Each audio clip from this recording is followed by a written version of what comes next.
Plugging and unplugging a microphone from an amp or from a mixing board is a simple process. I'm going to go through some brief steps and guide on how to do that. First off, you want to make sure there's no power. Some mixing boards actually don't have lights and some amps don't have lights. But if you're fortunate enough to have lights, you can look for the lights and see if they're on. But check the power switch and make sure it's in the off mode. When it's in off mode, we can hook up by identifying whether it's mic in or XLR in. Those are two normal labelings you will find. And you're dealing with the female on the amp, XLR, or on a mixing board. And here's your male end for the XLR 3 pins. So you would match that up, plug it in, and make sure it's secure. Now we don't want all this cabling to get caught up in your feet and get yanked out. It can destroy cable, destroy the pins on your mixing board or on your amp. So a good thing to do is to secure that. Again, don't grab the cord to unplug. You grab the plug, not the cord, to plug in and to unplug.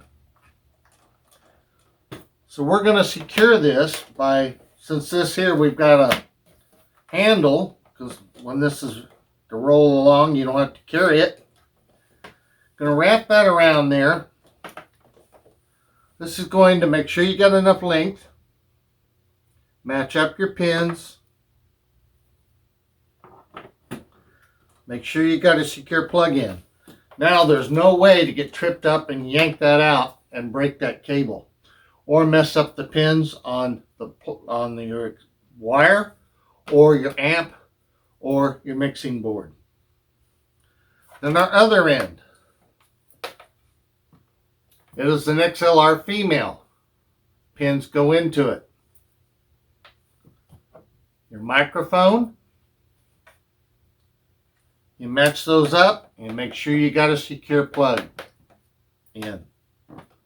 Now, before turning that power on, you should make sure all your controls, slides on a mixing board, dials on the mixing board, amp, all the dials, make sure everything is off. You don't want to throw on a power and could possibly get pops, squalls, sounds that are made could damage your equipment. When you've got all that done, you can find that power switch and turn on. This amp has a blue light. Now we know we're on. Now you can adjust your knobs to wherever you want, do your test, sound checks, mixing board slides, dials, get yourself all set up the way you want it to be. Now to unplug, turn off the power to your mixing board, to your amp. If you got them both going on at the same time, turn everything off that has power. You see those lights went off slowly. I basically count to 1001, 1002, 1003 after I've turned the power off. And again, you wanted to make sure those knobs were all turned to off, or slides on the mixing board, dials on the mixing board. Sure all that stuff's off before you turn that switch off. Then we can do disconnecting the microphone. It can be put up however you pack that. Again, you grab the solid part, not the cable. Mic, same way, you grab the unit, not the cable. And when you're plugging those in, they also have a little button to get them to release, but you hold on to the casing. whether it's black, silver, gold color, whatever. We can now unwrap. Now you're ready to put your cable away. I don't wrap a cable any tighter than this.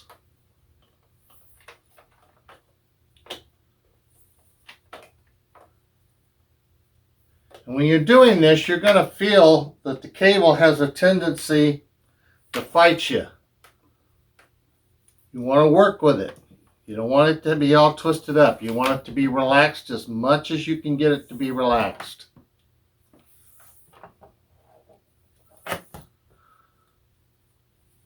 When you got a bundle about like that, oh, another thing, you don't want to have this going on.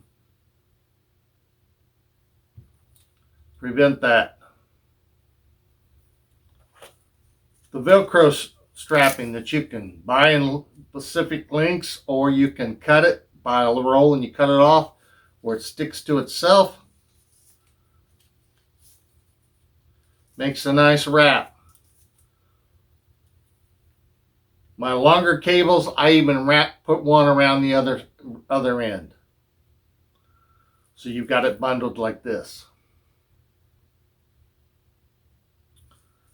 Then you can pack that away. In my 50 years in the business, I've only lost one cable. It was a 50-foot cable. And it wasn't because I mishandled it, but a 1-ton truck drove over the top of the cable, and when it was marked with orange cones for vehicles not to go through, and it drove over the cable and it broke my cable down. That's the only cable I've lost in 50 years, and I've got at least 60 cables. A summary in handling your cables. You always want to handle your audio equipment and cables with with a lot of care to avoid any damages, and make sure the connections are always secure to maintain a good sound quality. Additionally, using proper cable management and labeling can help you keep your setup organized and easy to manage. So you will know A to B where each cable runs.